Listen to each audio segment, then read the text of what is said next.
See the pain.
See the pain.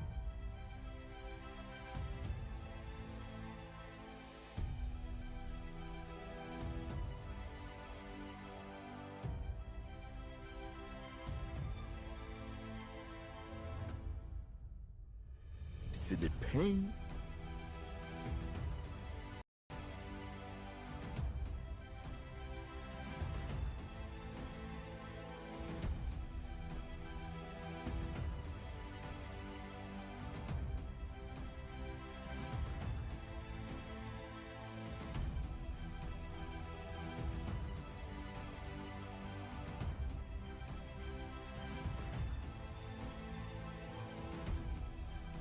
He wrote 10 sins of Agyapong. And when you check them one by one, none of them was I defending my family members. I was defending the parties. And they call it as a sin, so I'm quiet. See the pain.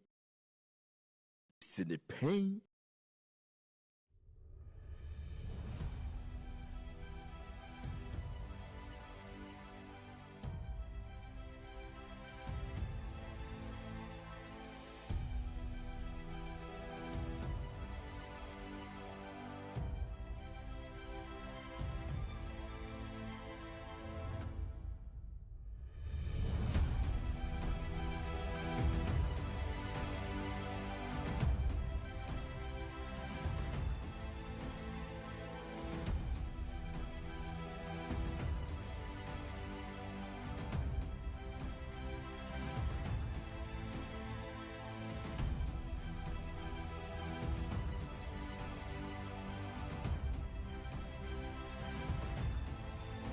See the pain.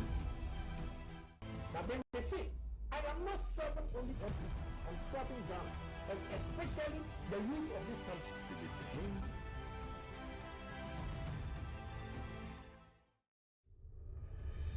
See the pain.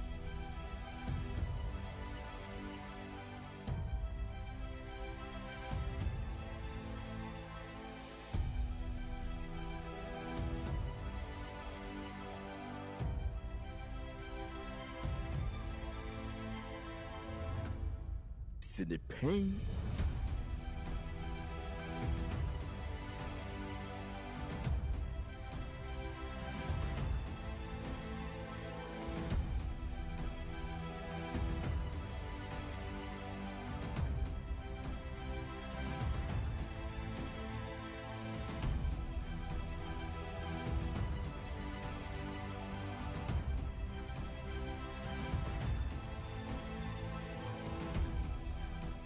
Education is the equalizer, because it is still true that the mind is the standard of a human being. No matter how tall you are, if your mind does not work well, you are just a tall fool. C'est the pain. C'est the pain.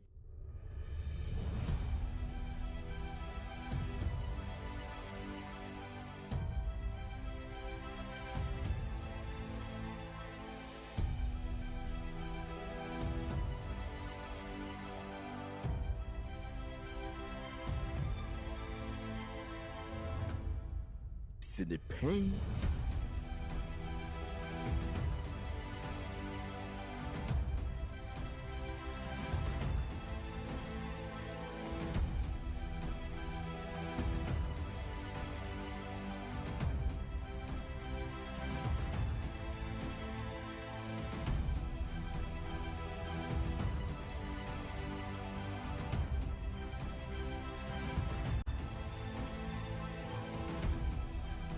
C'est the pain.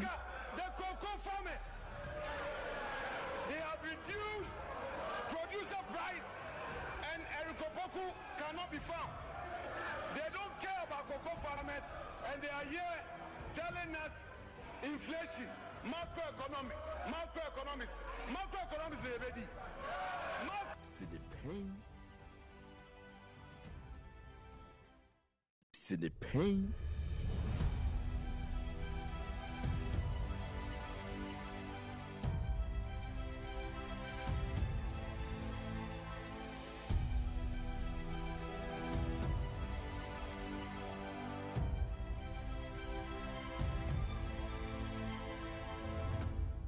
C'est the pain.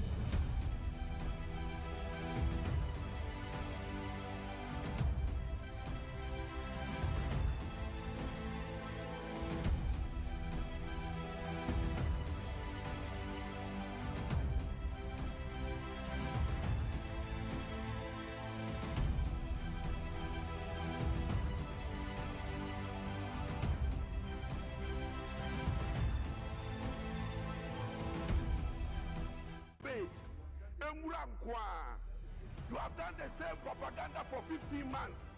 Today, you have been exposed by electricity charges. Electricity Tariffs Act exposing you that you are not doing nothing in government for the last 15 months. You've been exposed by water tariffs that for the last 15 months you are not doing anything in government. Mr. Speaker, business owners are suffering. They cannot pay electricity tariffs. Mr. Speaker, cocoa farmers are suffering because you are struggling to manage the cocoa sector. Mr. Speaker, this is nothing other than propaganda. Mr. Speaker, your government so far is government by propaganda, of propaganda, with propaganda, and full of garbage. Mr. Speaker, thanks for the opportunity. C'est the pain. C'est the pain.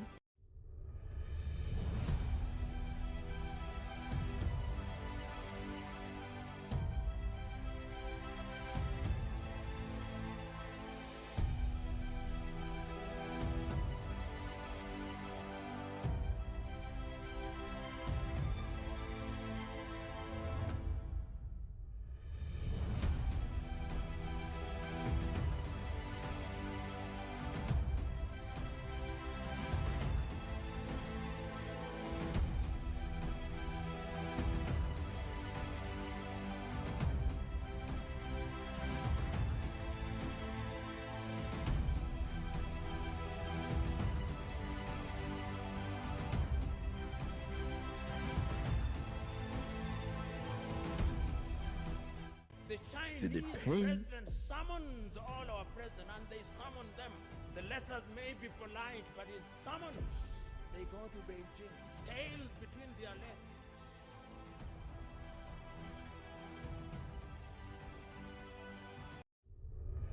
C'est the pain.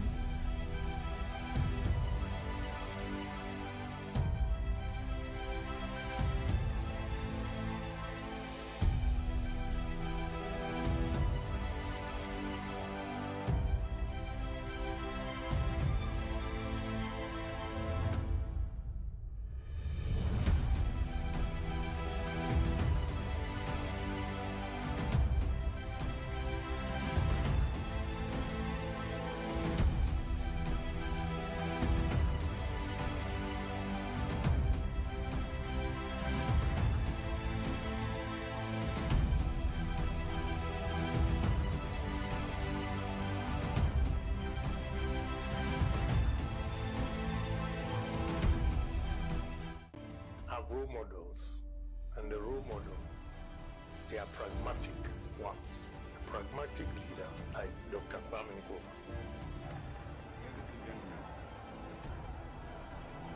We live in a world of contradictions. These contradictions, however, keep the world going. Let me explain what I mean. Ghana is a small but very dynamic, independent African state. We are trying to reconstruct our economy and to build a new, free, and equal society. To do this, we must attain control of our own economic and political destinies. Only thus can we create higher living standards for our people and free them from the legacies and hazards of a colonial past and from the encroachments of neo-colonialism. When you look at the existing infrastructure in this country, about 60% of it was done by Nkrumah in the period of 9 years, from 1957 to 66. And up to now, we've not been able to match what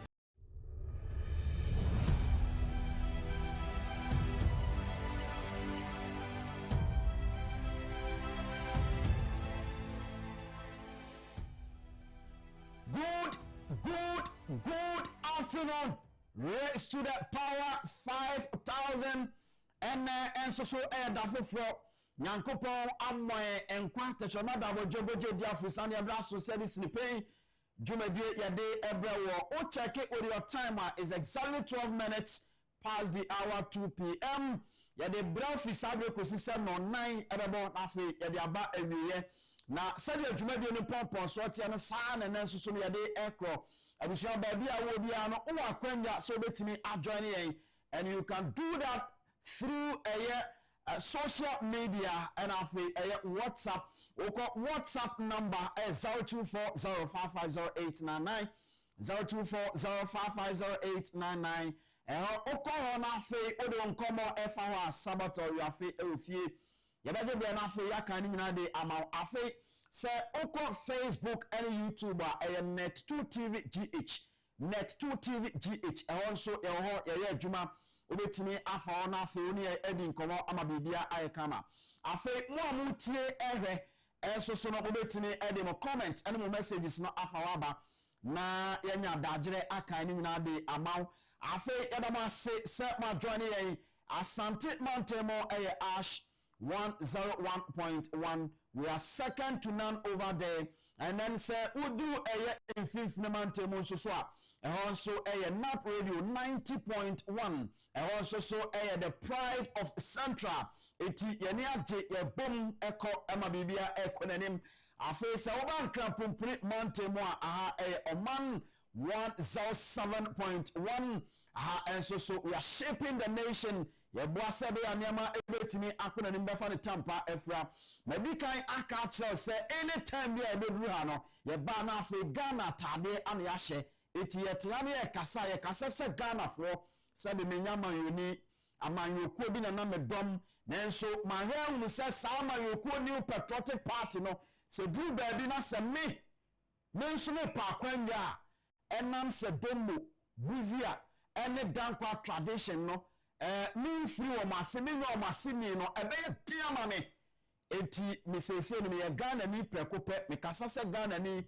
me nkasa mama yokuo bia ye koye nim ese se Ghana no fa ne tampa efra na se Ghana betima fa ne tampa efra nia wo beye nia memeye eno ene be me atimi akọ yenim na enkomo awdo ofie ya ye di audit asmani political zabe join me na afi ye di enkomo Yera Sam George communications minister at the Ababontin say yes I register yes SIM card no fofo na eno na manfo dwunu mo ntia say e kwa be na ye be fa so dada na ye no eno na ye be san ye ana we fofo bi e won say Albert Asmani political za etna sia yebedi ho enkomo na afi yakọ yanim na on editorial me de nkoma wodo na me de eba na ene obehra Ministry of Finance at the report to be about Bontene public financial management their compliance no ebi no fa nya adwuma institutions no fa nya adwuma na oha chese wo a etete nkofo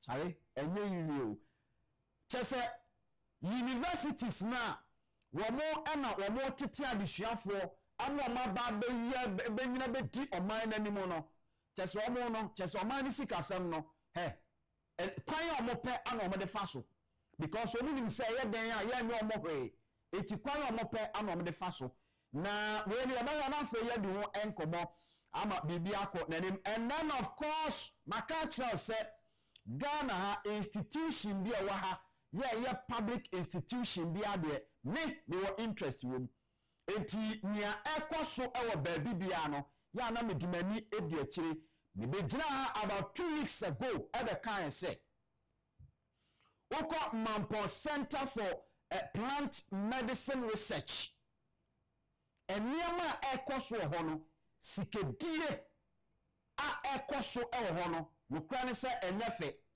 na we not meaning say Ministry of Health and a shower massy. Na minim in command baby a me follow bibia. Na me rania Ministry of Health for ebeye. Any pedi on my day say ya de abaya juma shower monsa. On the fair juma so mo diam no pen on the beye. Omu di dim benku minifa. Omu di dim benku minifa. Na se obi ewo abaya juma yemi. Not less than every week. Less than every week, 61,000 Ghana cedis as allowance. TMU, less than a week, less than every week, Biano, Nipano 61,000 Ghana cedis as allowance. We need some tantanya air cost Mampo Center for a Plant Medicine Research. Nia ekoso eho eno no obi timi enya 55,000 Ghana cedis less than every week eno nya se sika no makache se Ghana no edu ba bia yemi nyina na ya manwofo no mom the so called a technocrat no the so called civil servant no omo na bo man from ma me nda me ho na me piki bibi from the lions mentality me ba menu bedi nkomo editorial ebedi nkomo na afi yakwanim afi ma menkai o se o ye bema o pedro ya bebua ma niam akoyi a eno ani tabia takum eno ye mema duro ya o sake bia ebebua papa e ma niam akonanim adwuma da wo ye bia betimi atubi aton fa ni nkomo e wo 0243 686861 0243 686861 na fe yemi nkomo ama bibia nyen kama the family Anthony Kofi Inkundazi Mr. Inkunni ma ena me ho empiki bibi from lions mentality me ba ye toa so ni akwa nim sinu pay ye kano senia etie we are on.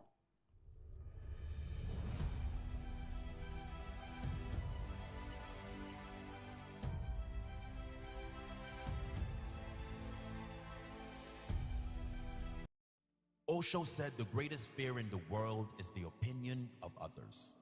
And the moment you're unafraid of the crowd, you are no longer a sheep. You become a lion. A great roar arises in your heart, the roar of freedom.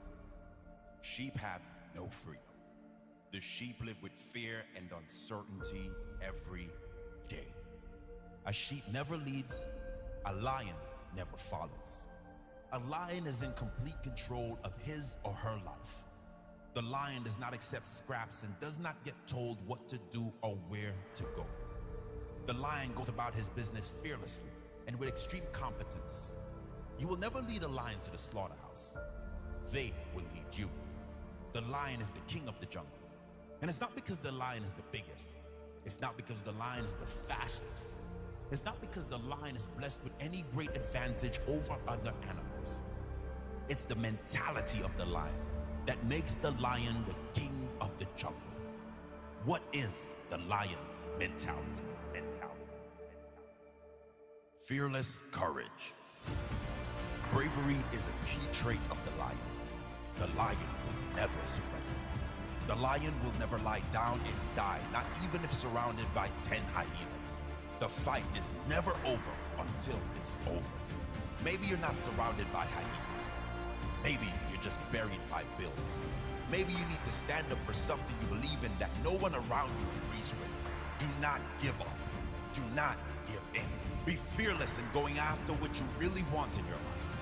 Maybe you've been at it for years and nothing has worked yet.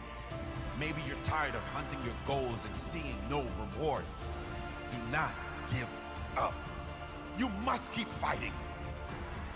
You have no guarantee of success if you keep going, but you do have possibility. There is a chance. The only guarantee comes with quitting, and that is the guarantee of missing out on the life you really want. Keep fighting for the life you must have. Regardless of the hyenas, no surrender.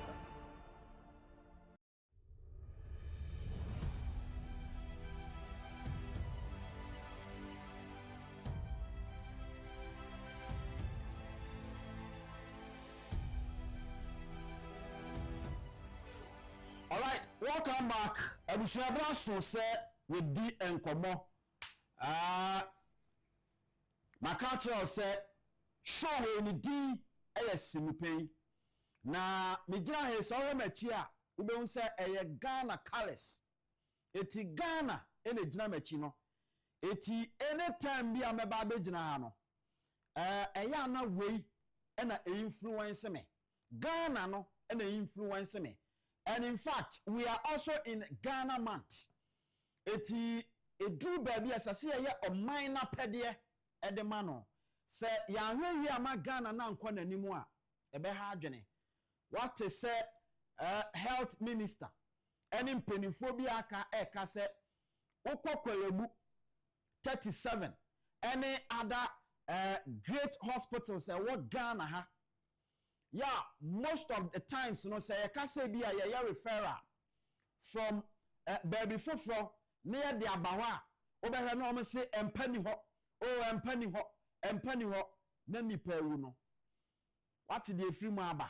Dear Abba and say a choir or fast a referral system na a wohono and no nanko for a breaking or my seno. I'm not breaking it down. Eti eno na ma sa problems no ekoso na ya na mibusa me ho se me pacha se wokowa nipa oye in charge no me pacha oye politician ana oye mainstream politician ana onye mainstream politician obekono onye mainstream politician but when your opportunity a esese oye ni yie ema ade ani kɔ nanimu no enam se yen ya dwene ene aborofo na dwene nsonsono ewo mu nti broni enim se de ya ahya me nsai esese me ye na mfaso eba so eti broni no go all out no wa ya ma mfaso aba so but Ghana ni nso de the moment ayede ade ne be hye ne nsa no adwe eba ne trimu ne se owotumi wanya tumi eti de opabia no otimi ye na fe woye nneama basa no de say nneama eno na ekoso ewo ho eti ye refer obi ede ne ba aya ne se ye pekwan bi abefa so a ye betimi agi sika kakra ede afri nipa ne nchen ye pekwan bi abefa so a bi kakra be fri nipa ne ho aba ye botom nti we will never do the right thing because ye the right thing na emfaso a ye hwe no emma it we will never do it na ye nam kana na kwan so ye nam kana na kwan so na ye nneama tantan ye bibia ye bia nhwe ani but ye wi a eho sombo no wan ye de bo no eye politician no ene ye de ho sombo e de bo no yes on wan so na sase ye de bo no because eye ono politician no maybe ka cha say Ghana ha no ye nya leaders eti the politician ena ote akonwa sase leader etna so no sa konwa na politician no eteso enye nyina so enim politicians e wokrom ha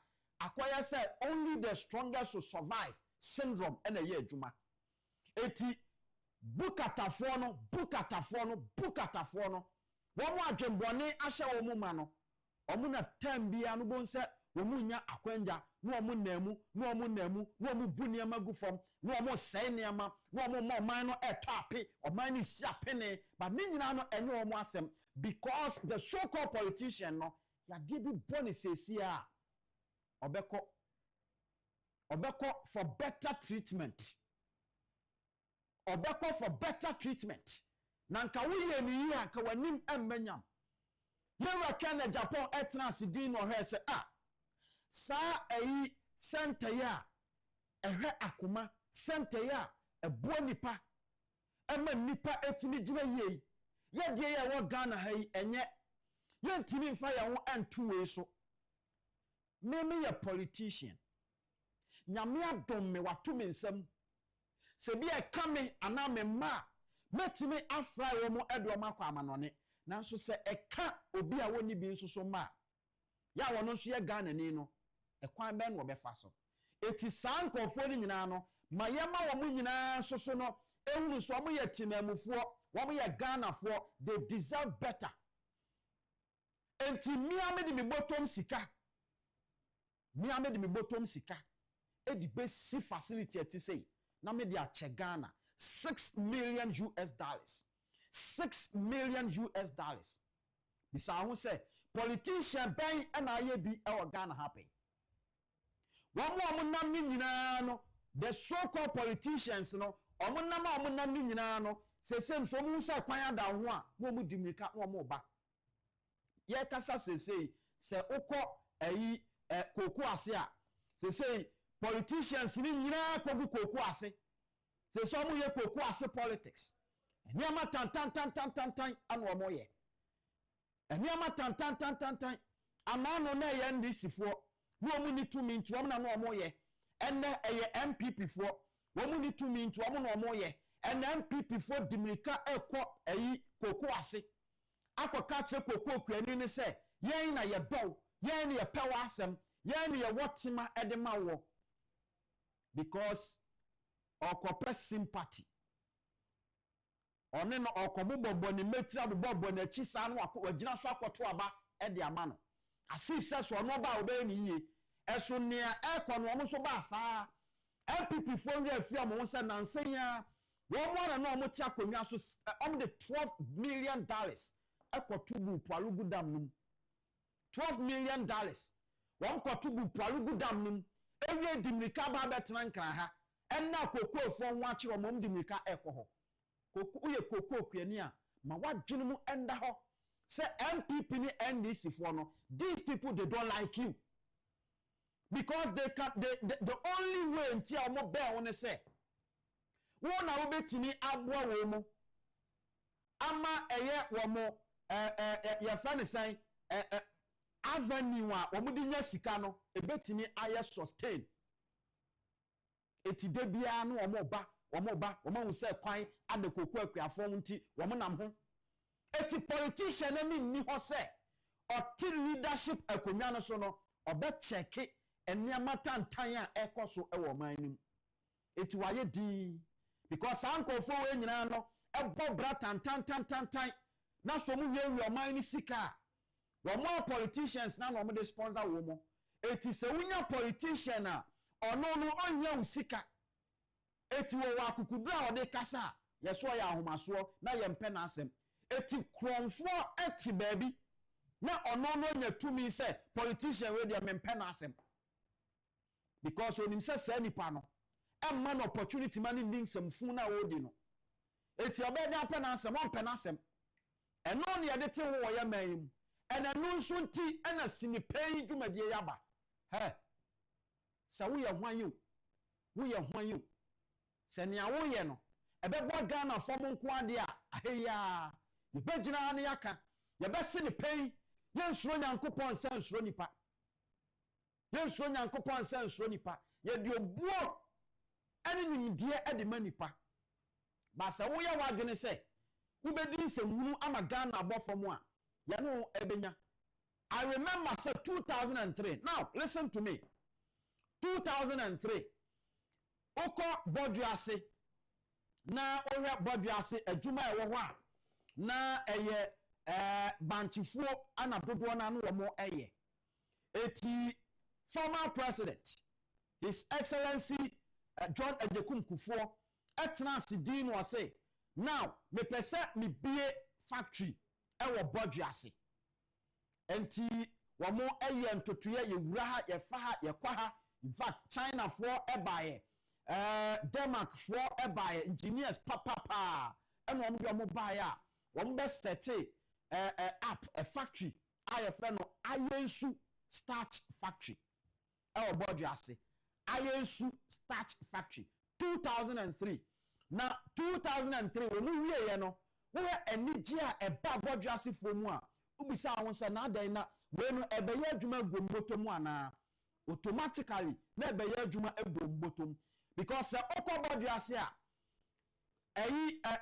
banchi akuafo be 1000 ena na o manya ahotoso se anytime we medu o banchi se omutu banchi na omunim ba bi o mo de ko akwakoton omukon so omunya omusika pepepe eti na ni je aba afa enu achi no wo ya mo ana mo ye adwuma enso so ewo ho a woman so akeka ko be 500 eti automatically enipa no omo Boduase ene Ghana former no manya adwuma ewo Ayensu starch factory ho eye adwuma wo no na nkofo no edoso pa close to 2000 no omo doso pa a omo nyina anya adwuma ahotoso ewom na unim ade ba ko ye ene se nkofo etimi secure contracts from Guinness Ghana ana womo ede SSS omutimi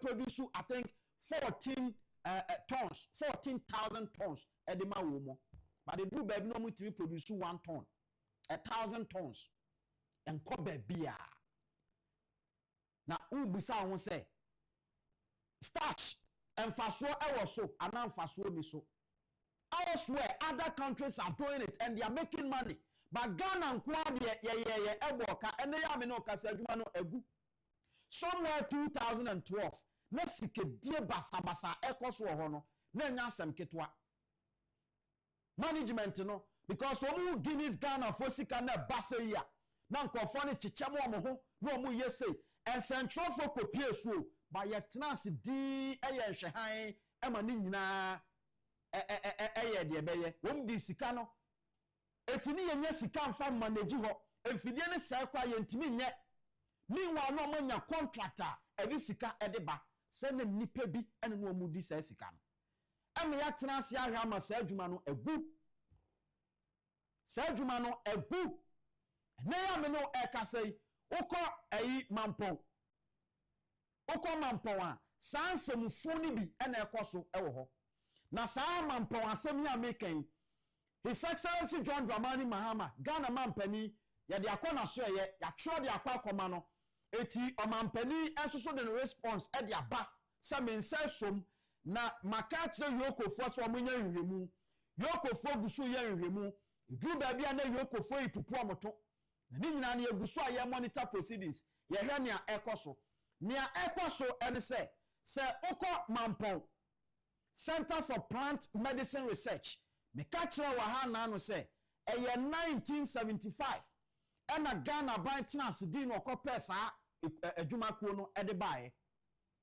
odi adwumakuo ne baaye se ye bibifuo enti sometimes no ya de bia nke ede be call hospital ne ebufa so ne ade no we have a natural way of healing ourselves through natural plants.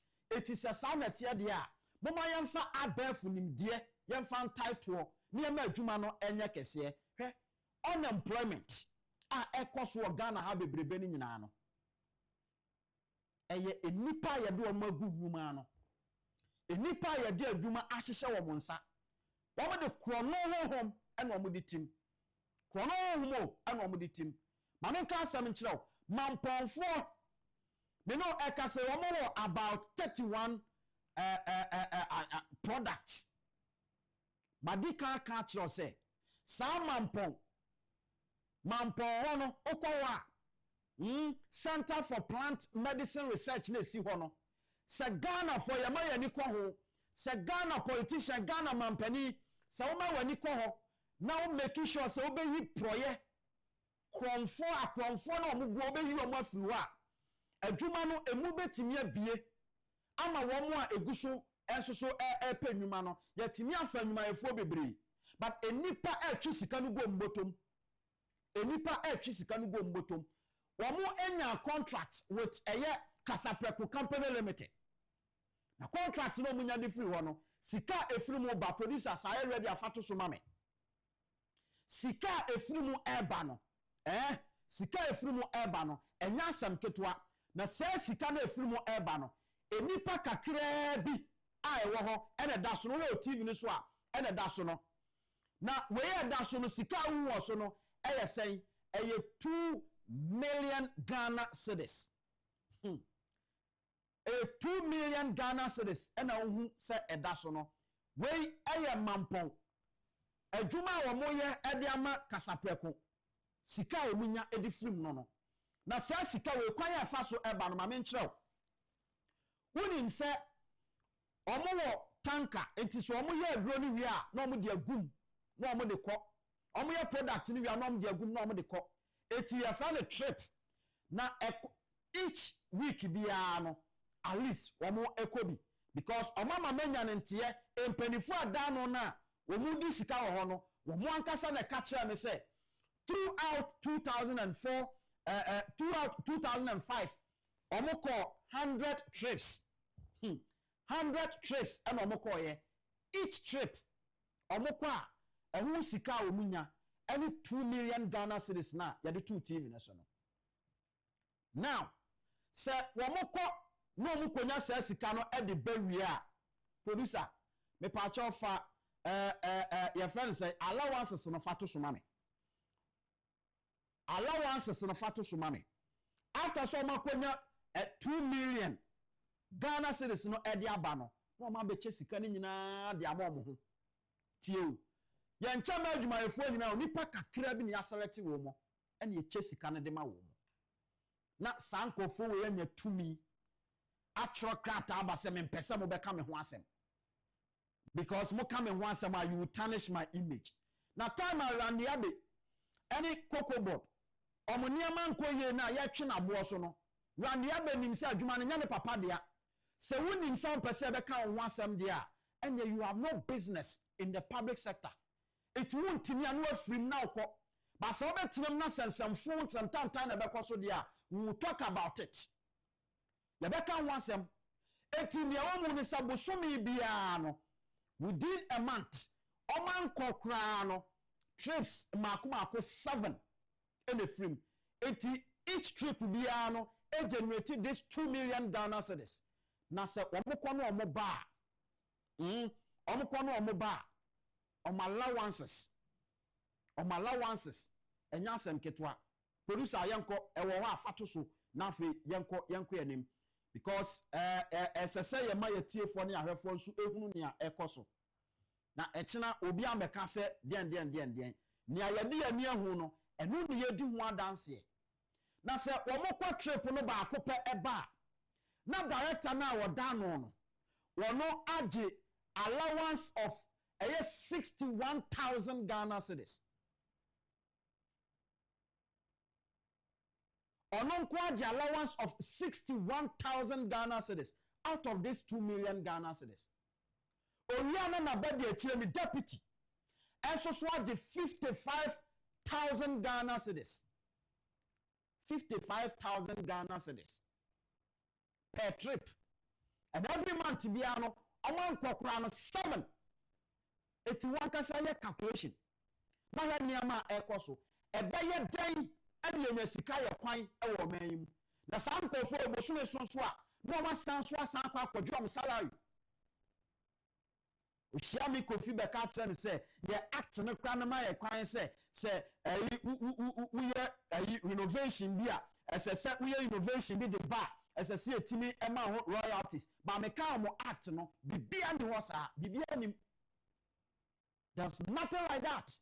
Now you see enipa wa mo do adwuma na no a wo mo di sansem hunu no won free na ekono memma wo hunu ba bi o mo free ene ba bi o ma ba bedru sesei me no kasa sesei mampon adwuma ya ye ka ho asemi ka papa kran pa adwuma fo de be ya adwuma kwa no ni bi but adwuma na timi akwa bobesia e de akoto village slepe ena pani ni dem also for so no oye nipa che obia oye nipa che obia na say nipa we ya odi sanse mu e dem say ye pese asan so e confirm no the time aso ye pese asan confirm no say won san kokko ya adwuma ne bi. Look at this. Say subantanta we no ma chesika over 1 million Ghana cedis. No ma che e de amom ho ansa no mu nia nia aka no eno mu nia betete tax eni ade nyina e de afrim. Ye we are production cost MI. Production cost MI. It is our papa adwuma no de ahya wonsa. Wo betimi atena adwuma mu di sanse mu no we. Na we ni nyina na ekoso nyina no. Ene nipa bi enna machire se me I mean empendifu a wo mo board chairman ne so no de oye NDC ni etu ono de chese oye politicians chen oye politicians a Ghana ha nyina eti obeye de opebia to make sure say obetina confirm papa no amana ya adwuma because ono nso nya wonya oman na ya timo no se bibi enwiri fa ba bi no ono nso benya bi pe men kasentia me emfa me ho eye Ghana adwuma ane yeye se Ghana no ye a me automatically me so be ye because say inuma wo man mu ena me nuanom enkonfo mu depend on me so wo manya adwuma ni bi no mo ya bo so me so amaketua say ye senkra ebe so me but o munya adwuma ni bi ne eti bo so me so a kakra me beba me nsem no esesa me cheche bo mu nyina enya bi na enam se sankofo enya sika no bia wo mo de fa suma se edema another politicians nti na ye tawmachi sasa de tie bia no say owura kwabna minta kando wona ba afofo no na wo man santrofo di wachi ni de camera siwo so na wo kokolabu camera siwo so na wo na rage camera siwo so na wo nam tamale teaching hospital me pacho bo modern say man santrofo ni wachi fa camera ko bo mu ni wachi fa camera ni siwo so na kom mampon Center for Plant Research into Plant Medicine me se niama ekoso ono air time less than a week kwabrani enya 61,000 Ghana cedis 61,000 Ghana cedis owi abosume no asan kwa akwaji akitua eti sa sikana emunya every contract ni mu a esesa etimi expand adwuma no ebi jigom botom no mo nko akwa na the checks extra me say Financial Intelligence Center abroki sankofo we nyina account if you extra come de baba me di sika no baba to TV no so na mahwe omudi nyina baba no mahu mo enipa ye no mo tikom ha omo mpe oman ni ye omo kwa ye die ena hia wo mo etisi ya de sa suba we de titikom ha ye de suba we et Ghana ha say ye ma Ghana no akodanim yeti kom ha edi se suban we de ti ha ba ye twen se Ghana be se America enti nipa won so sansamfo no so no ono de ya ntwe ma no ne momia good to see you for no obokro no a de ba ye huna no ya boni meti good to see you but ye won nipa bi ye won other politicians for Ghana ha untimi ndi sanse hunu no na mfa nko maso ye untimi mpo mbɛn no eti ye hu sanko fo ne so mo de dabi om de ombe ha yen eti dabi ya mo mba na adwembone ene de nam Ghana ha adwembone ene de nam Ghana ha na me si from ochina eko no I will show every document. No one any pay no one to Ghana ha. So say when one pe Ghana ni ye anaso one pe Ghana ni say. If you actually come na bu muti e didn't da ho na wa hu no ma bo na wa hu. What you say? Eti nyame ya adom akina ya beto aso.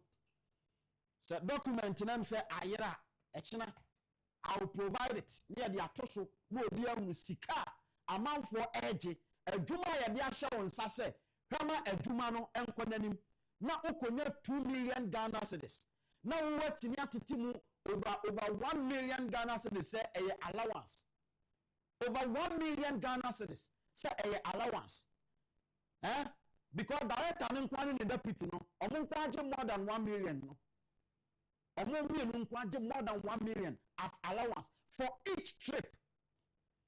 Omo akacha me say the whole of last 2025 no omo ko 100 trips no enti wankasa emergency car akogo mbotom enti ya freeze your account no ya hwehwem na board chairman no so no de oyo politician che obi antu owurawuram yanso ye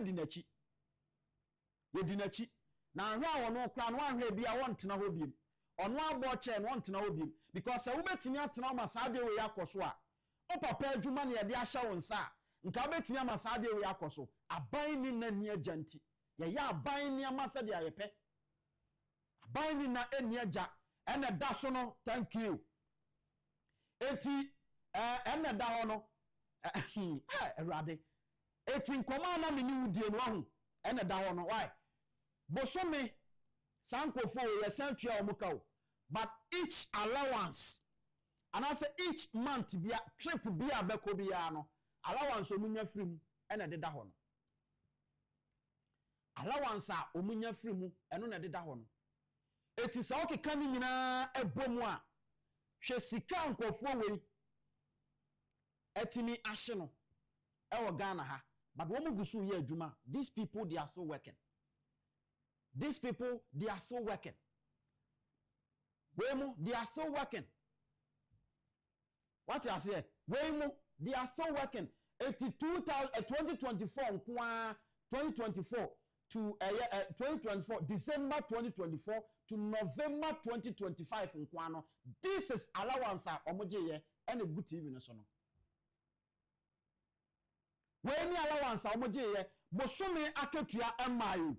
Bosumi aketua emaye but wey any allowance a womoje eti yete ha ebeye dan ena ye yare a yanko hospital ewo America ebeye dan ena ye yare a whole president yare a America president yare ye treat no wa because omadwene eye adwuma eti omo yare ye titrom wo ha ba ye de ye yare a ye ntimi treat ye wa ha adentia because sika ye betimi de anya facility ni de asia no se sika ni nyina konkofo botom se sika no ekonkofo botom owie no de kakra ko support MPP or de kakra support NDC no onam sanko a ye makwan esese Ghana ni diye eti se nipa bonifo wem na se atwe mu nyina gu nchen no oman ne fa de tampa fura aha ene ye beka sa anokre no aha ene ye beka sa anokre no ma minko na memra Albert Asumani politicals are joining me na yedi nkomo sabato wiafe enso ofia anti all the messages ni nyina mo manemra obejebre akenkan ni nyina ma bibia ye kama ye fra me Mr. Nkum sinipen ye kan senia etie we are on.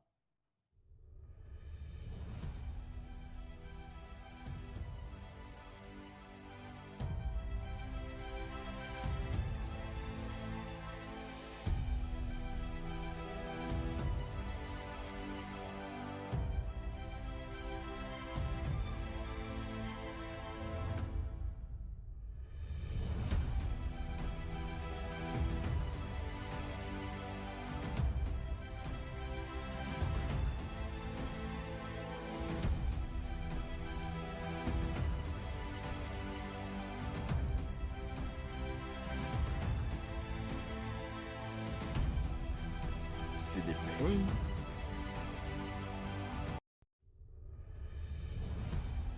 See the pain.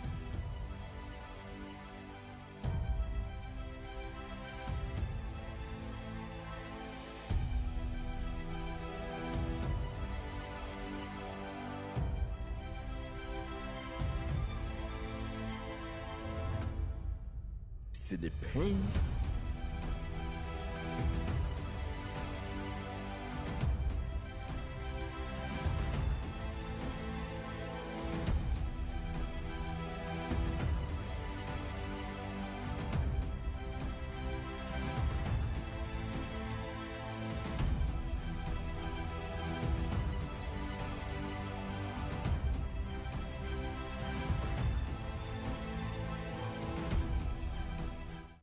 See the 10 sins of Agyapong.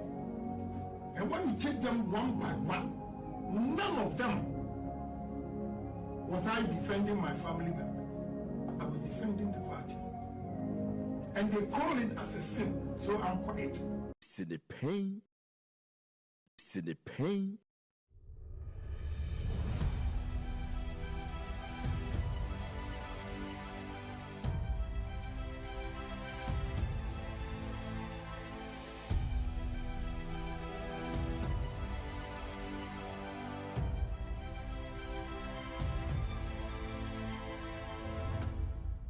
See the pain.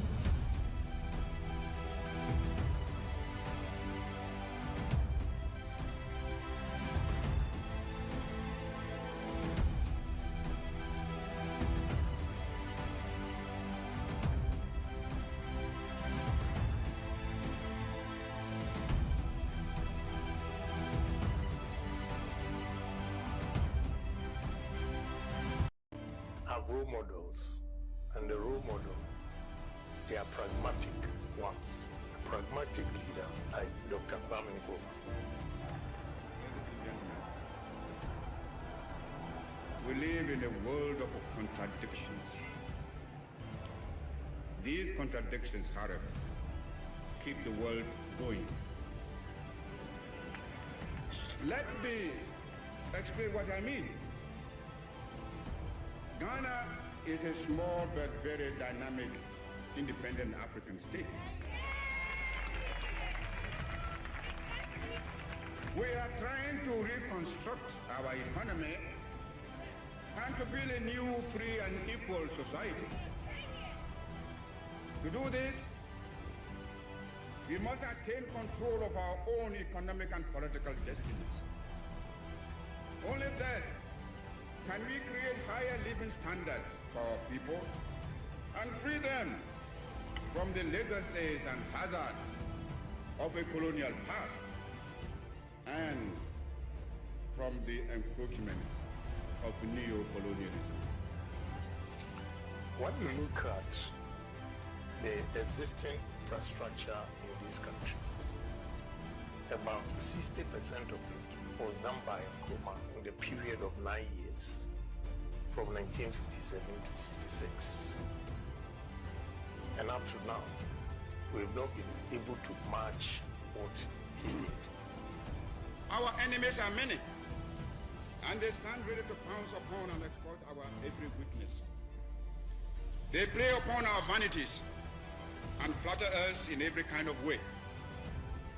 They tell us that this particular person or that particular country has greater or more favorable potentialities than the other.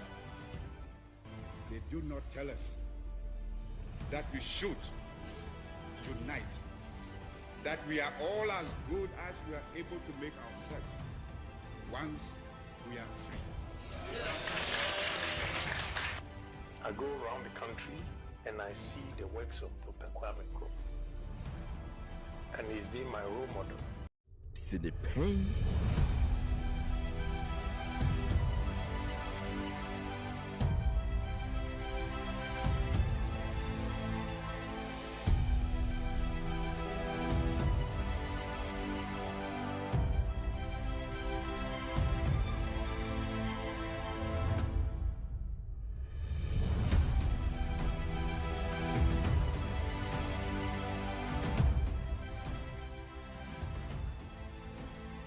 Welcome back. Abraso say audit as many politicals that I come on after you drink kobo e wo sinipe dwumadie so maka kira say aha no nokre no ana yeka na yeka nokre so a Ghana esi achi Ghana ejina achi Ghana ekan ye ho enti yeka no senia etie medikai aka kira say enne ye won komo aye babedi concerning yera Sam George our communications minister ninkoma odie say ye babaye another SIM registration amanfo ntiase na chese enya asem keto papa na church ni nsem nti audit asumani politicals as watena si wonu nso behwem na nensem na wokeka no esiso ensiso etesei siniachi enyebemu baabi a chale ebekwa akofa enti watena se ya yede nkomo no eba na kai national so say tabia takum eye memmedu eno ene adura on second bi ebebo papa ama ene ma koyie ede ama wo ye bema me pa cha ma de bia no ebi won ho enwowom enubuna wom akobore tontini ene ye de ntiche say aduma ye no enya asem ketwa unya bi na tafre a mekoni eboa pa ama ne ma ekoyie ba bia to aduro bia do ani chim so pe tabia takum on sabe kami afi say open do do atu aton afi ni nkomo 0243 686861 0243 686861 Albert Asmani political za ayakrado opening boko out way yankopon adom ne de yetiase so bibia edodi onyame adom wadawoma bibia da kwa me hanso mi se ukra pman atese adwuma na wo ye bere de se nyasem keto akura justice ne bu no be se we da do sa akoye yidi so ye aha nti dem sapto sana aduane mu nko ya obedi obedi nti eja na ye ni option bia na option bi of an oka say me ni advantage bia eti dia ye dia dey say me ni advantage bia that's say ye ginam say we ginam eti bibia say no why say Michael Essien ewo time am no watch Chelsea no so no oye utility player oye versatile eti edu ba bia won say dey say ko 5 yes utimi ko 2 or bought 3 chese be bia de no ba obo bibia so na ye kama so nti se misuse on kakra oh nti bia wa hwe mo ke kasa so ahwe next time e ba na lawyer so for suko leave you go replace the house here house there meet ana say me ba one day no sister eja do different mi ko bo aja sister MCR ha ebeyede another money focus be here na green grass in kwa na be hwe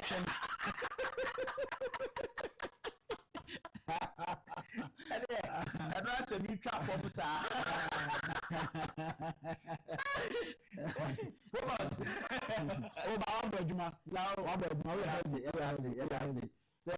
say me pay bibi ma say team e solid who say ujina house papa mo be jina ha na say or mouth is on say do say na I do we say yeah men can decide you that also for saying kakra and do baby an yes you chin faso ai o dan yes you see ado be yi gina na ni chire ade office ro ba be ya ase ho ide and de na nye see o was ro ho yaduma gidi wa ba for o be ye so position yes o was ro ho what you say yeah so from no e bi ama so no e fine ye course o bi enye wanye ni ye ya no ahwe camera no hu say ya no wa ba for enye fine wanye yi wanye no ye start here 2 to 4 wanye ni o ho offer instructions no if you slow no fa mai eno a be ne na ha me ye eno nko ano onye ai ye ebofo ne de otimi si form mo si form ha me ya ade obezizi ya na enye fine na you wait my with obeye there na make no ba ha be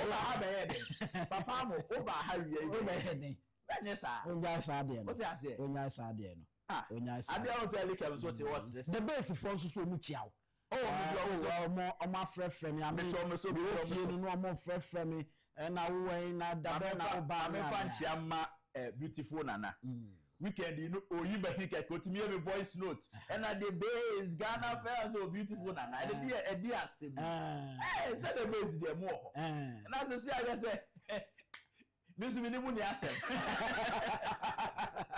minimum ni asem and the mo ye ni o mo ya say oyimba he be say ana say mu opposition pu ne na mo ba power and I say money e baby pa I tell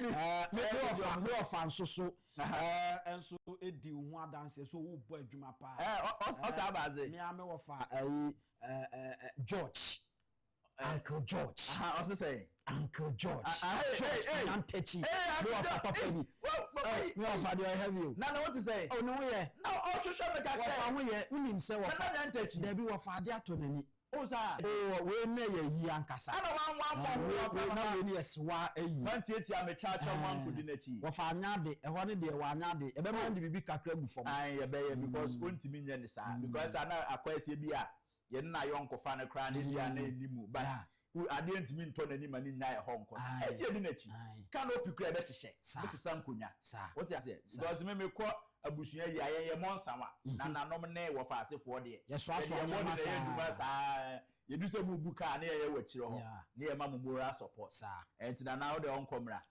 obedura se eka bi to akire kra ne nwa kudus ho ti obetimi aba kudus na Ghana man hines wo anye yesu no ofre uncle fee so from a year ono so de kakra na bibia uncle fee de ende say na aye ice enti oba na se o ma ice cream kakra se na na ne a to abako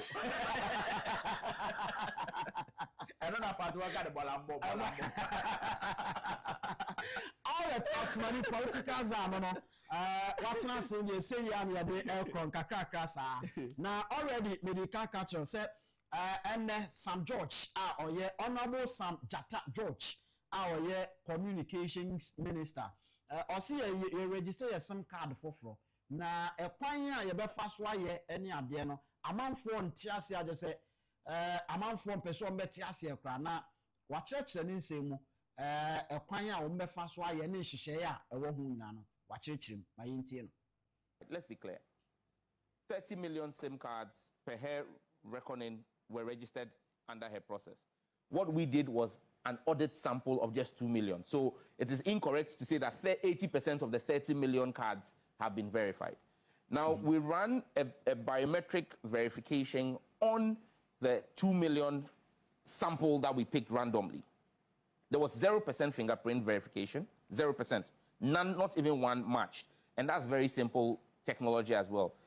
What ESLA did was, NIA has a contact-based fingerprint system. Then she says, I'm taking photographs of contactless photographs of your fingerprint. You can't match that system anyway. What we then did was we used the facial recognition. Facial recognition was contactless. So we did that match across board. You saw cards that were verified.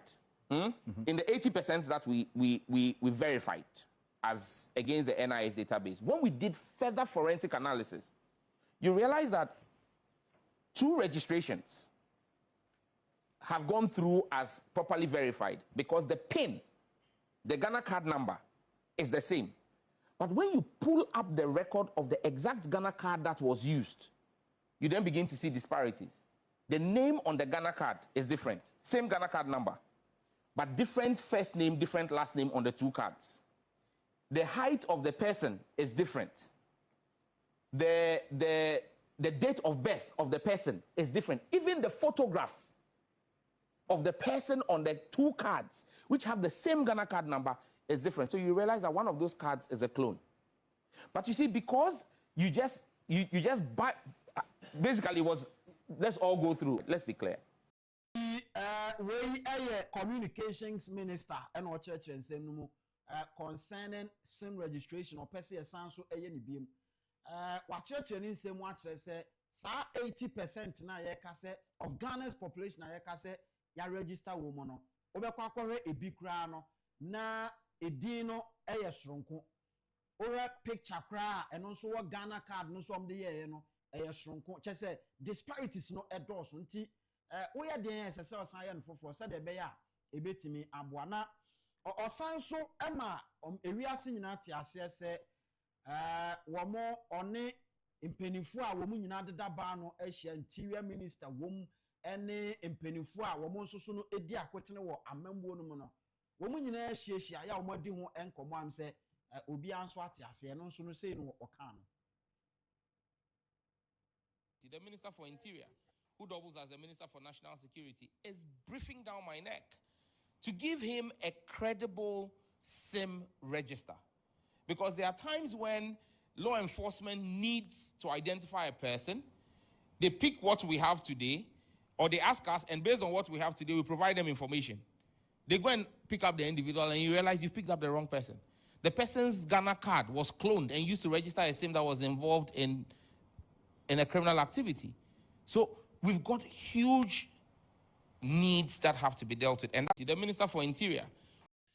And say Interior Minister Eddie Niminum say omano credible data I Ghana for one casa Eddie na or say I mean nyama ekoso no enye etiese so mo ye na afre ye kama because ogu ho aye timi report nipa we waye say babeko no na enye wono na ye na mom or the same card and or the Ghana card akọ register mo bi nti na chese akwakochi se nipa no amaniama e basa enti momo frosters ni ade nyina ntimi nchi wo mo eti on peso mo ye bibia na bibia eye kama opani nkomo ni zagum mame nase na menchia etifo ne ahwefo nyina se utie sa SIM card registration nkomo a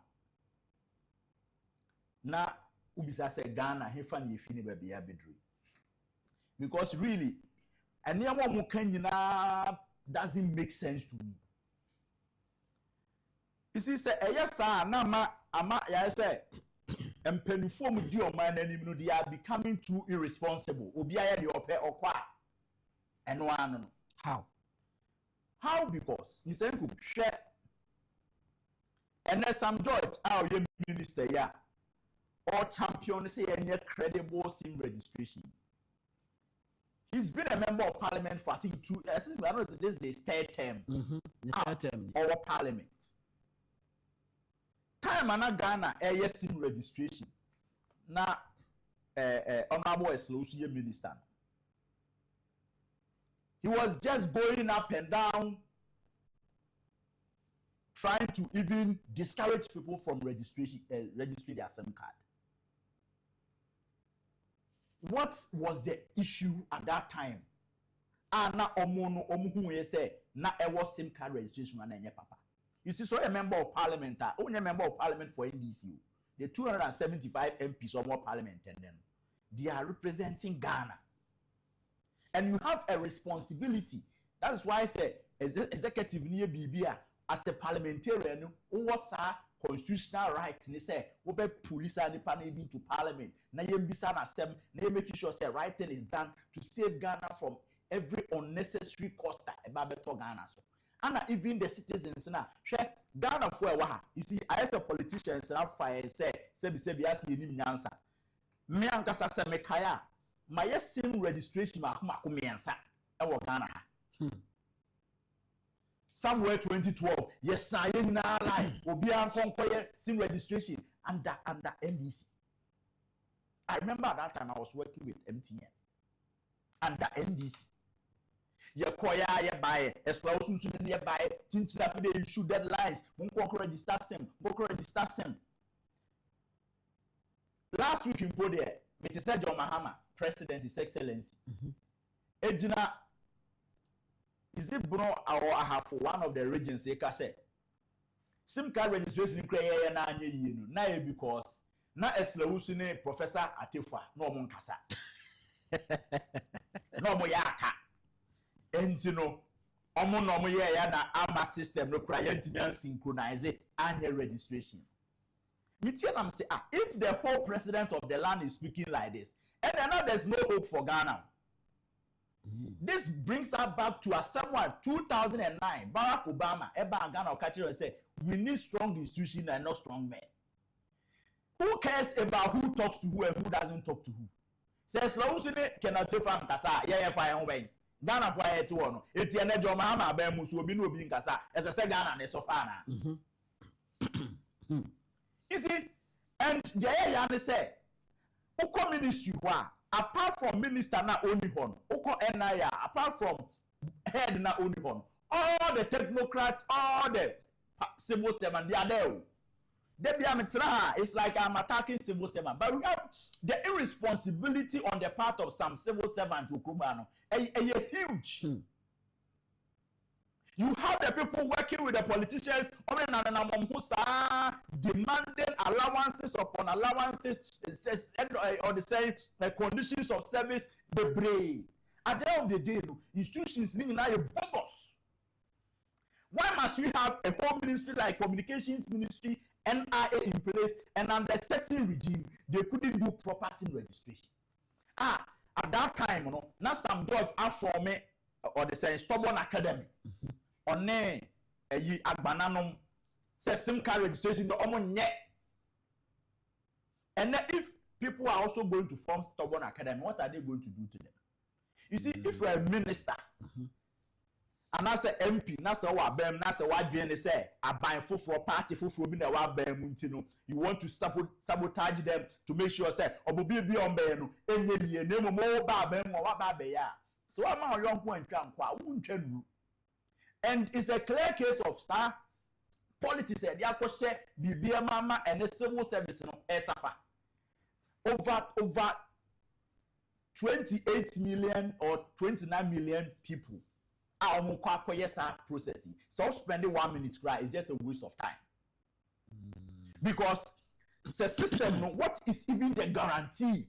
Said there's some judge and then will be once and for all. Say or say and you'll be on a bequacosa line. To say many will say, yeah, you could have smartphone. Yes. It they will give us the direction. We will have the app on the phone. Now is it going to come at no cost? Yes. Is it going to come? Yes. So the data that you use, whose data is that? It's not like paying money, but if I buy my data and I use it for that process, you can't tell me it's not for it's for free, because I'm being charged for my data. What I say, and at the same time, say who spend even 2 minutes on data? That's what I say. It's even a waste of time. If they like, they should quantify the time that Ghanaians are going to use to do this registration in monetary terms, and say for free. You see, say nipa no call physically because SIM registration under wasn't online. We were there, our biometrics were taken. And to say if so call physically, not the engineer register. What is the guarantee? Said the way an online or rather will be able to go through. No, and no or say verification was taken. Yes. But your friend said biometric data was taken. Yes. But it wasn't verified. And so so how are they going to do that? How are they going to do that? You see, that's what I'm saying. Say, Anna Mosaic said, "5 Ghana cedis." What I say? People could be 5 Ghana cedis. It multiply the number of SIM cards by 5 cedis. What I say? The verification of Mokwakoye. And somebody say, first one you mind your code be. So person who say what you need na are successful. What dial it tells you say your SIM is registered. And what kind of verification again are they going to do? Don't you also believe say no crescent confer you some Ghana card? I register even number sama wo. Me and Kasakra, it has happened to me. Okay. Because me call MTN one day, me call register SIM card. They told me say my rich me maximum. I'm saying, what do you mean? My rich is saying, you see, everybody can register up to 10 SIM cards. I have 2 Telecel, 1 MTN, and I have another MTN for my data. It's me I say me was 4 SIM cards in Ghana. So how come I have 10? Into a share, not their numbers. I want to say we name a number. So they have to take them from my name. And I agree, say system that is why I was saying say at the time not our opposition. You see, politicians now doing to the sense that our opposition the Beyonce say I'm buying no they don't wish I buy no well. So at that time now we are MP now our parliament now it's all before. So when him so very adwotia and kodi two jamun ko hu manwi ni nyina akoye and ke de tunu fufu so onka say enam be na hu nwi say but enam say no when I say oh di abronti no oh me de ba kokum nam na ba ma me fa ntu nam nya ni bia bia duru si egu aduane no so no sa na ne tini ye ne dia na ni ba no so na hwini no afero say na nam be na hu nwi say anka wu hu ye a wo de ye no obofo koku abo a ti na ore nti wo de no aha At the time now parliament now won could be minister now more opposition. You could have helped as MP. Say okay, this and that. I see me and then if people are also going to stand up and sabotage him like the way he did against Eslausu. Bisa also bet me a jumanana. And as you see, when you are in office, you don't talk as if say, hey, Sam George and John Mahama Mogana and your Mudia. A time will come, they will also go. The same thing applies to MP before Parliament. If you also try to say, oh, yeah, be a Kemuntino, this time, yes, you are more. System, so I am trying to tell all the politicians, both MPP and NDC, they should be responsible. And that's all opposition. When Papa Ubon say, abandoning your mouth and Jumbu. No conform social and come out manabon. The rebels saw our man and what I say? It is some George. Yes, some George. Time and over no more from Mr. Academy. Young register, young say no. They could have pinpointed all these things out. Yeah. Say, oh, system no crano. Oh, qua, you say. A whole party chairman. And Nedamon so per a year di. On also can catch and conforce a man more register. And on one fast, me a register. Some George is also a Ghana card. But not our Ghana card. Trying to discourage people from registering, even acquiring Ghana card. Now yet the deadline at was on yet. Also, he is not having a Ghana card, and he is not ready to even go for Ghana card. And the same Ghana card, and a more they rely on solely say and no near the best verification. What I say? And to start foundation will be built down to what. Anka and net unina that point in part, Obeka say, I feel I'm call that step acquire verification.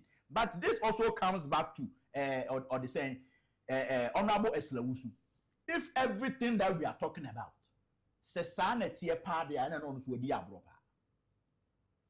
And I know a diabropa, not just a casa no nam kuma or caniano, not just a auditory as and sometimes they speak as if say they are the wisest people on earth. You see, the problem I have with some of these politicians is that when they are in power and they are talking, Mr. Nkum, Obeka say, why ordinary Ghanaian and the Nyankopon Edua bro power Nyansa Baku say. Because when Eslausu was talking about this or the SIM card registration, Mr. Nkum, like as if say, they were on top of everything. Yeah. They were on top. But coming back to Sadia Yake, enemy younger some experience, I knew there was something wrong. So the people who were even registering the SIM card, they were able to store your information on their device. As a ukwa, no be better SIM card and the Ghana card crana. Some information now would you register now. Yet you said register SIM money panel without your knowledge. And you know, be a SIM card, we can only be a Eleke Magbana. And so that SIM card and Eleke there. So no nipa no ye fantini. Na fantini ye fenere. Na dojo blast SIM card. And so na Eleke Magbana na also. Yeah. What you say? Sani o mani nyina no. And I am just trying to draw the attention of both MPP and NDC say. Say Ghana na mo ka ho asem say da makoma so a mo nyina mo prese ye ma mo kwan na mo medi Ghana so. Say ma amboa amaya amfa mfi anko bia. All the time be gina hosa. Because time I you should have SIM card registration in the it is a waste of everybody's time. Yes, saying so. Omo MPP ni NDC no. Omo hu brene sao. Ba yen Ghana for na. Yen ni ebrew. That is the point I'm trying to make. Because omo ni omo ye omo so benya ho chatters. Omo abeye ko ye enya ho chatters. Nipa na oba be SIM card na system na de ba be yen. Is it not going to be awarded to somebody? Exactly. Contract bebem. What I say? We must do so source and for. You see, politicians there, me say, so ukono na ya break, no can Ghana 70 kwam tintim be say me yes oh bo akwa hase ho no. No benefit in Ghana. Yeah. No benefit in Ghana. For them to even take this one around that could be president so I can say oh na can tefa na Eslausu no mon kasa. You see that ministry on the Omadi ni pa abroad. Because say every before Beppo program, they will be coming after me. They say that my bremo tone. They say in slow. My bremo like the person won't come. Yempu we are Beko heaven. And I can I take fight for and I say the property. Can I take for? Me say papa no one. I am me ya say. Upon bra party for brain and can I take for the home for swap? MPP for the brain. Can I take for one or MPP rally be asked that? Oh no. What is that? Can I take for Jina baby get a mic air can do that? There be so broso. Or broso. You see, all my dreams they are first class citizens. Omona nanum fear near PP near UP and the course saying all the time, Sankwasi Adibogos, Titi history be am one pa. Yana nanum the year saying, Yana nanum the year saying. Edu baby no na can campaign cry no nanko for me be as if say baby omu fi no me person me bo obidi but so nim sanko for am ke ka kom ho baby omu fi no omo na Ghana politics sasie wo mu fie omo na sasie wo mu krom and for that matter ayomo bet right sanko for no all the time no obili say e baban mu dia omo am baby ese so obi ababi na mo de na mo so free akọ mu krom galam say adi mu krom ase ni nyina ya ni so ni nyina ase mu krom nso ase ni nyina so ni nyina ase edu ba bia na mo bo mo ho asafo ne ye ne num we num we se se mo no mpia water sa nso na mo de bom ho asafo hene no mo no mpia water ye bere ma asem na okay me nya no asem na meka o ti ase enti e ko kame ye Mr. Say your penny and no bring. Oh, that's how we are so remember no pra. Okay. What pra say? Oh, I don't mean said also the state but that the last time we were na call. Me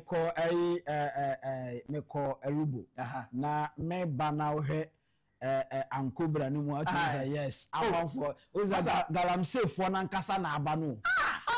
Me say, mom that Ghana na ye say me say Professor Kencity for ye can nipa bre wa MPP hu eno ma ye MPP adwuma wanye bi o wanye na de won hu na em ya he ope omo a andada na akufo-addo mpenifo edom sisi position a omo ball MPP abro pa yiba Kencity for aka sir I'm telling you unica hu anya won na kwotena radio so anu oka say they are doing massive recruitment at NIA but on for MPP ni bi adwuma because na akufo-addo aka kire ne say recruitment na oye no more for MPP for some of professionals the professionals in pony of a professional no what ho na na adwen say no oye professor ntina na ote ho Professor Kencity for ya under President Akufo no NIA then between 2009 and 2017 no new office will be that time no professor it is because na aban bi aba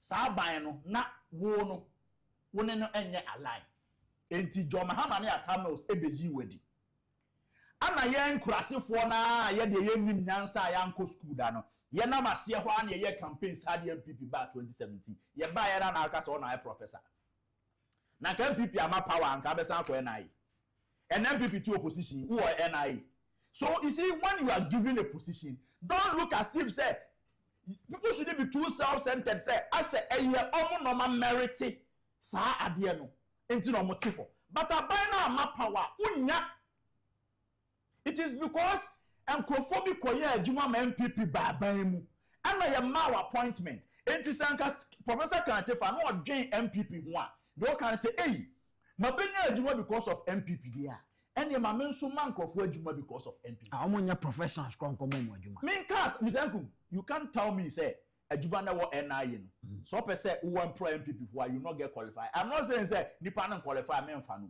but my point is that ene me ye adwuma ma or the say Asumani Albert Enterprise ya ban adwuma ana yesime mfa enkrofo 200 but enkrofo 200 before e bet na ho no na party bi na de me baaye it is yesime mfa enkrofo 200 a Mr. Nkum me choice ni say MPP for Ghana for NDC for Ghana for and we are employing Ghanaians. When you employ an MPP member you have employed a Ghanaian say a damn crasher CP sir it is a double share if you do money ain't me for free se wa o bodam na wo papa nkofo asumi se niam wo fie dia ene ye otimi bo frifie ba ye ma adwuma de ade papa ba de wontimi hya se frifie mi wa wo no dam no so na wo de kwotena ho ne efia na hya se because na akufo-addo ba no wan kwa nkofa MNDC for ofa wo kana tefa believe me say we MPP ni a odwen party no enti transition from NIA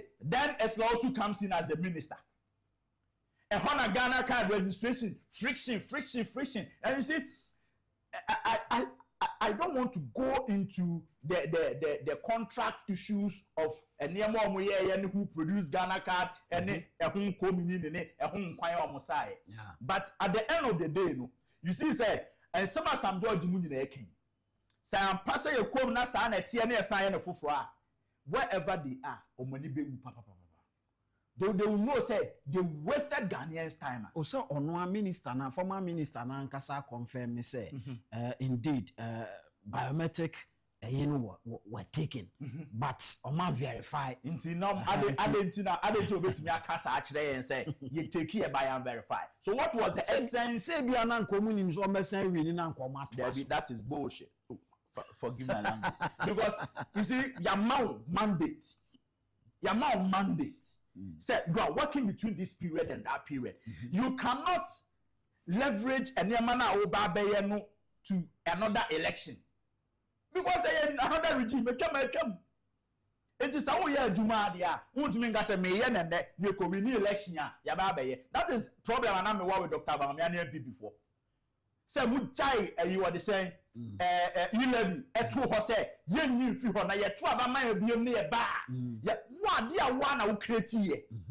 Uncle, you could have done justice to it, say, me come. But all times here, two abama wa ubeba be ye for. Yet, I am two abama, and any panel be ye for. So, at the end of one cause I'll create and be ye bonnet them out. And see, why would you say, what's your bamboo? It is not guaranteed. Say, who call Asa baby. And why can't you do the thing right? Now, ko ya body, na bibia ya kama so, wakwa ko ya juma, why any ye, na ya like obiada wase. But no, a bear say, oh, yenye say, the whom coin in the end of the day, no, cost 90. Waste of everybody's time.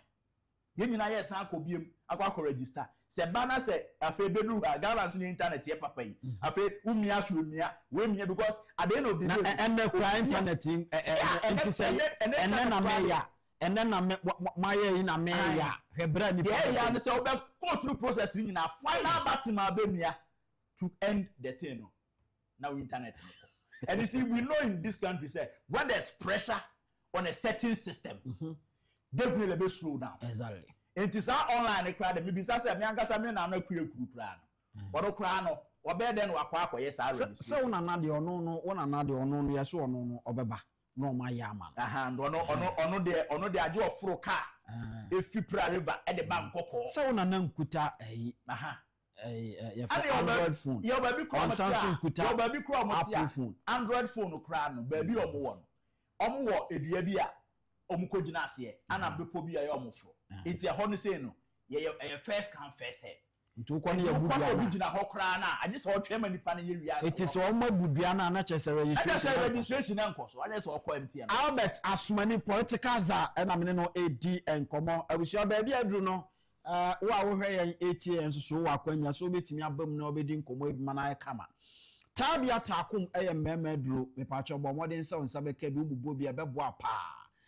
A draw back one, no cranny say, Winnie beer, a man to swap, a mat just a drink no a so at it because a Jumano obey ye doing what the Ediaka home. Me patch out Bomodema on San Cabin, a beboa, baby a turn drobia do any chimas me petabia takum. A fate say open a do two, no tongue, a messica bahua, and then so no obey to my frame yet in common. I was 0243 686861 0243 686861. Nothing on a tabia takum ending common. Your family Mr. Enko Albert as many politicals are and I'm no AD and common. Sabato Yafe and so Ofienti. Messages are doing in our banner Obekin Canina Diamay. Ebrason Asante Mantemo etifidu mantemu baby awa wutie ye bia no so akwanya bra na afa ye ni nkomo 0240550899 0240550899 hello good afternoon Assalamualaikum. No Pein Ya kana sanete msaikum. Wudini baby afrefri na mintie. Msaikum basa akwajo ni mkasafi kufodia. Kwajo na ho ye. Nyame adom msaikum na muso we. Yanso ya ho ye kwajo mi antie o. Msaikum de kanga me kanga kranse msaikum. Yesra honorable Sam George says na bibi wo na say nye writer o because baba ko sala tama ye we say msaikum. The judge mat to obey 1 month. Obeko no nya as a hadrin. The slow and paying for no obi discover monchi no. Omonchi o because he obi discover by mu bia particular no. Na na omo bi chom dance na ho. Why? Mate kodo me da ase. Na ka the best for say the best way he mo kufodua. He the best for the kufodua slow mo the base for no. Why to hear the base for no okufodua pa. Okay, the base for nate. Eti waken ombeba 0240550899 0240550899 hello good afternoon. Good afternoon. No Pein I can't say it here. Would daily baby afrefri na mintie opani. Within the cage now from Bosuma Sequia. Hey, boko de. Ayaki, and also a woman train. Mamintie o mensume ho ye. You and the Edicano, my fancy if here, me see. I think I know that I first the tea and Nanka main support that the building catch Mumbai and the choir is also fast year. No, Nanka say I and go from Pa. Nanka and for free, it's not the kind. Nanka say as also named the Pabino fast and Rakwaso. So the idea show was a new power 100 not to me, 50 kroner to wear the crowd here. And your yes, and so be young Gusta Brea, and your papa. And just a Camuquenaka, me am by anything better, so would you more of Fabra Quaso. Nancy can give me the more, Nancy and Chua so. They answer the new home than a fool. And yes, a beer will be the back, Abayan to Tasako, whatever we are back. On one night of Boca, and you bet you know, yes, in that room, will be the talk home. And just a minute to say, between us 1 year, you're from the castle. I catch it, Kennedy, a phone number say. The bench, you know, one lunch in them, a chair, who's your several soon, Tema, and I will near Coco. 10 years, yes, there was one more, no one can do. The one Mark Kennedy, I'm can't do. I can't for you more Muslim can't do. Because the minimum about party now the castle no may be party be clear. Kennedy party might be year or year. My Ghana. Not a near be or be up by mail say, or no, make it part anymore. I have full party Kennedy here. Or you know, kissing them, may you be here. You will be able to offer. All right, men so me da say the base for so atenti on me dey say so me 0240550899 hello good afternoon. Good afternoon. No Pein opani wudi ni baby afrefri na mintie o ma ne so Mkasefi Axim. O ka se free Axim. Your friend my from Mkasefi Axim. Ma te se o ka se free Axim na twen ho free radio no ho mentie wo ho why yes an komo no be ya ma mintie o. Hello. Yeah, Mkasefi Axim. Hello. Opani mintie o koso. And the emperor can say, you see, a debate, a person who debate with the Kuju. Because you see, debate, no, while by a party, I'm not Ghana. When there was debate, you see, a person who debate, two, you have a pocket of the show. MPP, on them up, Nanado, Nepa, Umia, May one, Jamawu to me, Abroye, on Jama Momofa. Let's have a Kennedy was so called Bakuma NPP. That is the move. May Senator Kennedy. Kennedy Nanado until the president. Now, from that Kennedy up on another with the president. Maybe another. Not then another German. It's a message. One can take Kennedy. I'm for NPP. I'm for my boy. That to me, Nanado, Taumia, no more fast.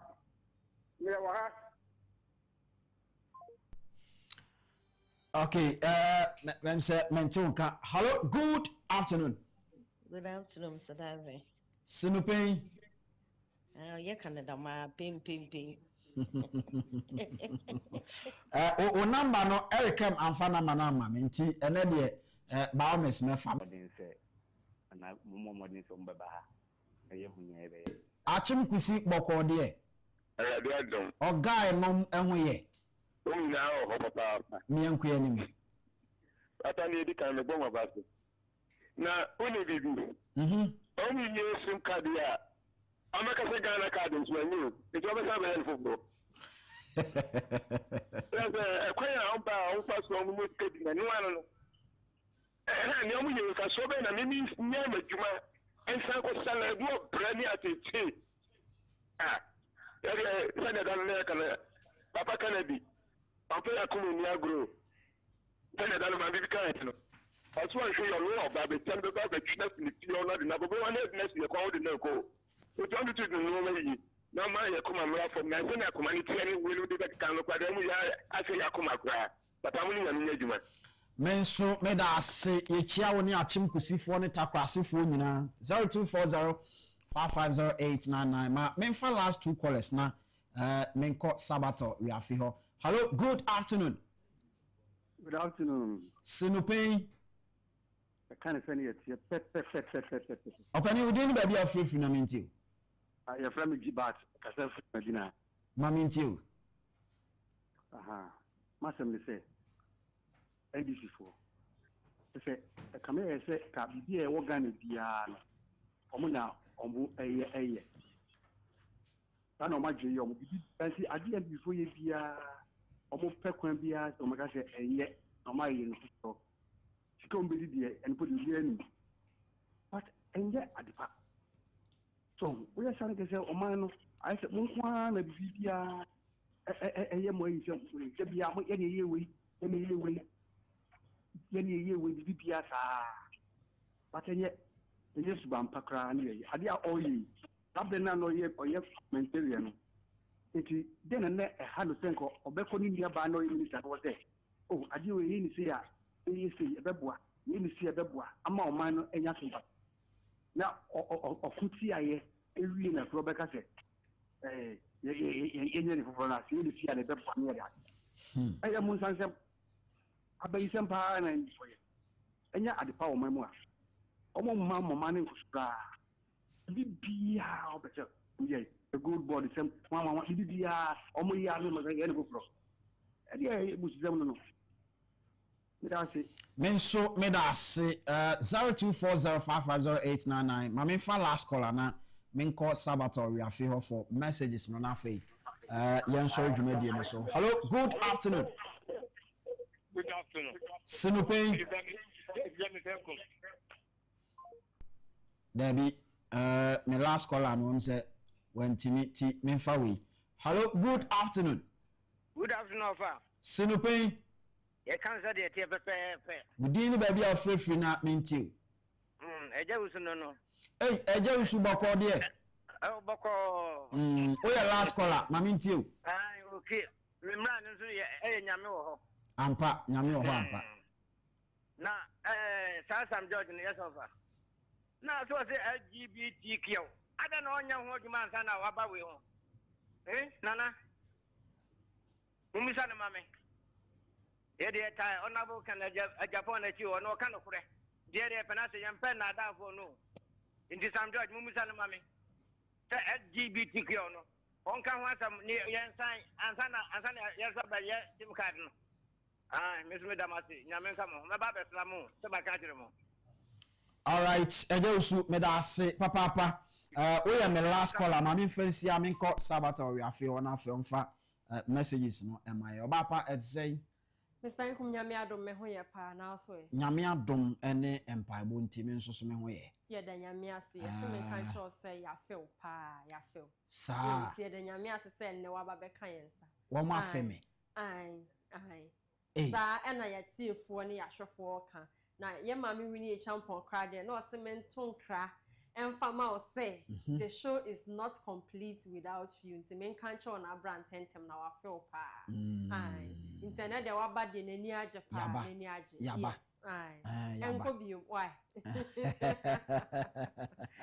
Abapa mi enko anim. Okay, we mama fa YouTube messages ahodo aba no and a WhatsApp messages no kakra. Na me the YouTube there no and a air shase. We say good afternoon Mr. Inkum. The base movement has come to stay. It's a third force in Ghana politics. The base will form next government. Watching you live from Germany. Where Ike Man and the message we buy here. We see Elijah Beidu. Was a good afternoon, Mr. Sumeni. You are doing great job for Mother Ghana. The youth needs Honorable Agyapong to lead us. I am watching you live from Nungwa or Dogono last stop. Yamami Winnie Champion say, good afternoon, my PhD family. We thank God for another week, another day. Or say, how was your long weekend? Hope all was well by God's grace.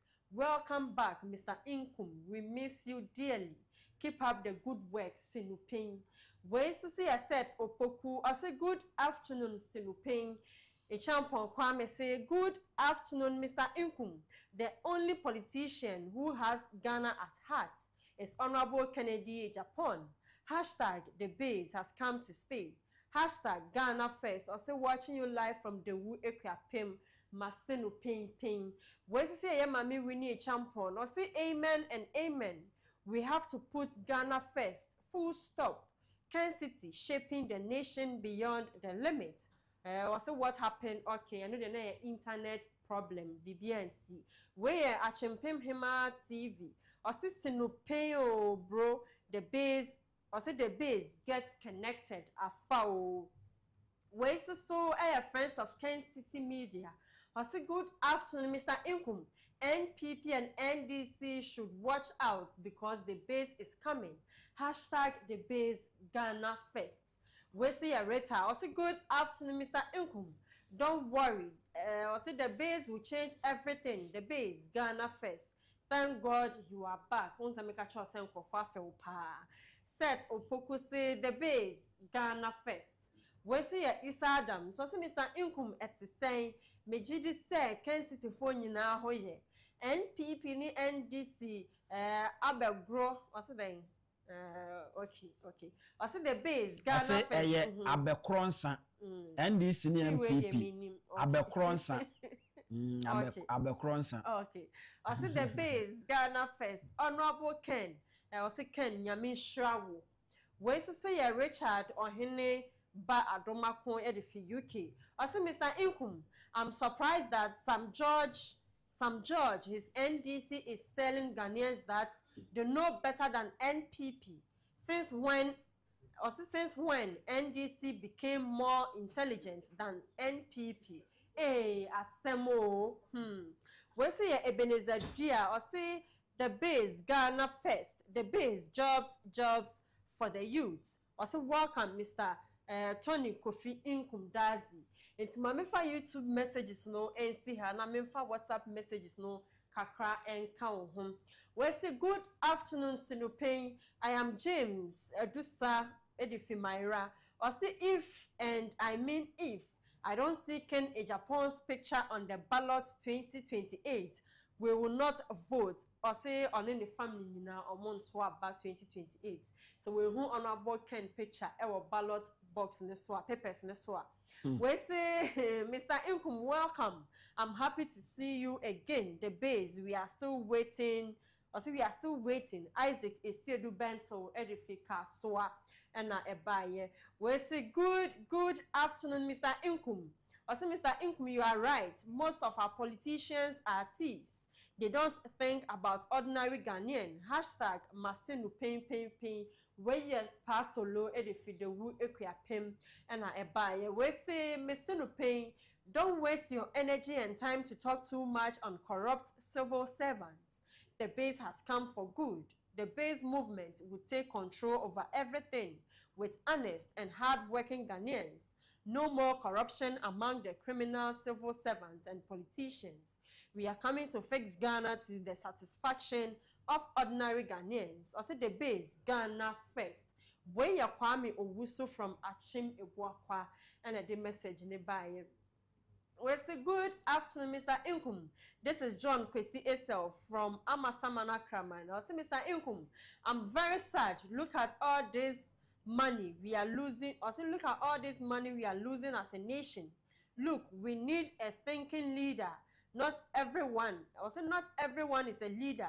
That is why our leaders, when they get out of power, they can't arrest anyone because when this happens, they start to defend themselves. So please, Honorable Agyapong, come and save us from these weak politicians. The base, Ghana first. The base, jobs for the youth. I say, God bless you all. No Pein.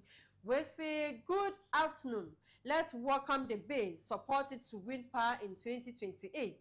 The base will save Ghana from conflict of interest, family and friends, government and corruption. The base will run Ghana with loyal, honest and competent people to make Ghana safe, attractive and a peaceful country where your Dumas edifi not rich. My last message WhatsApp. We say Michael Edifi Ashalaja. I'll say hi, Mr. Inkum. The SIM card re-registration via short code could create an avenue for fraudsters to exploit the system. The government should clearly communicate how the process will implement to ensure transparency and security. I say secondly, the ban on tomatoes from Burkina Faso should serve as a wake-up call for our leaders to urgently invest in local production of tomatoes, onions, rice, poultry, and more with the aim of achieving self-sufficiency. With the right political will, this is entirely achievable. And since I come with the messages no ebesi hasi. When him say Burkina Faso, ya do omo toto Ghana ho anka omo ye desert o. Yes. Omo desert so. Ya wo bibia bi. Ya wo bibia bi. But omo etimate. I don't want to use the word. And so omo atimi adua tomatoes. Emma yen mom ye firi ha. Yes. Kwa koto aba bedi. Just yen yankasa kra no. Yen yankasa no de ne hae. Sabi se we the base ni ana we MPP ni ana we NDC ni. Me ye demu sa. Wo demu sa. On register the base. Me register. Sa. Me register pa. Yes we ana yen twen na Sam George enwie ne SIM card registration as. Na SIM card no be bio. As I ye de na ye de registration about. Be bio man. SIM card no. Oh me ye. Sa. Because one ya you see on say me say no and who says obey your phone so. Apple phone ekuta no. Eti wo de no obey your phone so won kwasa line bia. Why? Nti eya why? Ye proman ni nti yenye. Womu na enche ye be mo makotra nchen ya be for mine. No. Why? Cause omo mwayen. Omo mwayen omo ntimi nye bibia mwayen. Ye omo ntimi nye hwe. Ti mame na ase why? Nyame ya adoma e be hia. Sabato we afi na ode messages ahodo from Facebook, WhatsApp and after YouTube de ebaye. Many Albert as many politicals are any guso ayi sinkonyo opani why messages ahodo aba wetie course ahodo amanfo nsem amanfo eka just amanfo asem wan say Honorable Ken omafino obi says onim no de adwen onim no de akomadi agro Honorable Ken crowd na my imagine say weekend here say me fie na me kochia no because me so mafe no papa ya fe aya sometimes na me fit time Honorable Bahana your program, you see the way his contribution to issues, any neoma, and can say SIM card registration near the Honorable Ken was vast experience. So on night or parliamentary select committee chairman on communication. I think between 2017 and 2020. Exactly. And you know what that experience and okay so Timbetre Ghana for wire to me and just have oversight responsibility now as parliamentarians. Okay, I mean at that time any registration coincide and as a time obey defense and interior and registration. I don't remember, but he can give us that background of. And so registration came little after the COVID, right? Then that means I for the second term. Exactly. Okay, at that time, non-honorable defense and interior. Yeah. But Sam George there, he's been in that committee, you know. I don't know because Mr. said already can no. Yeah, Ghana for no. You need option. You see, I'm buying a bar. You see, and one thing I say, two about. 1 2 about so you could take a decision election decision that's all can say oh maybe I mean to sebi odo den twie bi kwa could take a decision na who soon sans one about what decide we be decide am it's about to on so so be atin ko decide no to 2028 no for election in agro and yan konkoye no normal politics na ye we have to get a leader obeba be di Ghana nim ama Ghana ni akoto abana watena fie na when you look at this president and smile and you'll be proud of yourself say what to abama will be what benya positive impact on Ghana for so yeti hoi this year you release your register you be register because after all you don't control the communication space one koya you be try say obey you free obese and fa ho now so MPP ni and now so NDC anything say you to abama politicians they are going to take political decisions esunsuaso no esun ewo yeso entino ye making sure say wo koto aba obeto aba man ama obia ono no ewo the interest of Ghana at heart oye bibia na adwen say so ebebo Ghana say the bia America say me favorite him pa president him was say asem biara America adi biara ameye esese me bisa say ebeye yosufa na wo ye Ghana ni na akoto aba ma obia esese wo hwe nipa akoto abama ne se so say nipa yi na ade bi obeye na asem obeka no eyade a ebeboa Ghana na wo dwen saas wato aba all the time you make a right decision. Albert Asumani eno or say 2028 Ghana yebekwa akoto abama leader not a normal politician Albert na leadership akonwa so eti eno ano no eye clear ye from Anthony Kofi Inkum Dazi from Mr. Inkum thank you for being part of the show. Utie Ewa Santimantemo, Ash 101.1. We are second to none. And then we are also the pride of Central, North Radio 90.1, through Oman 107.1. And also we are shaping the nation through Oman. And then the sky is beyond the limit. Yeguso ayekwenim. Ebusia mame na asinyame abmechi na besanso aba na afi ye de atoa so No Pein. Ye kanu senia etie. We are out.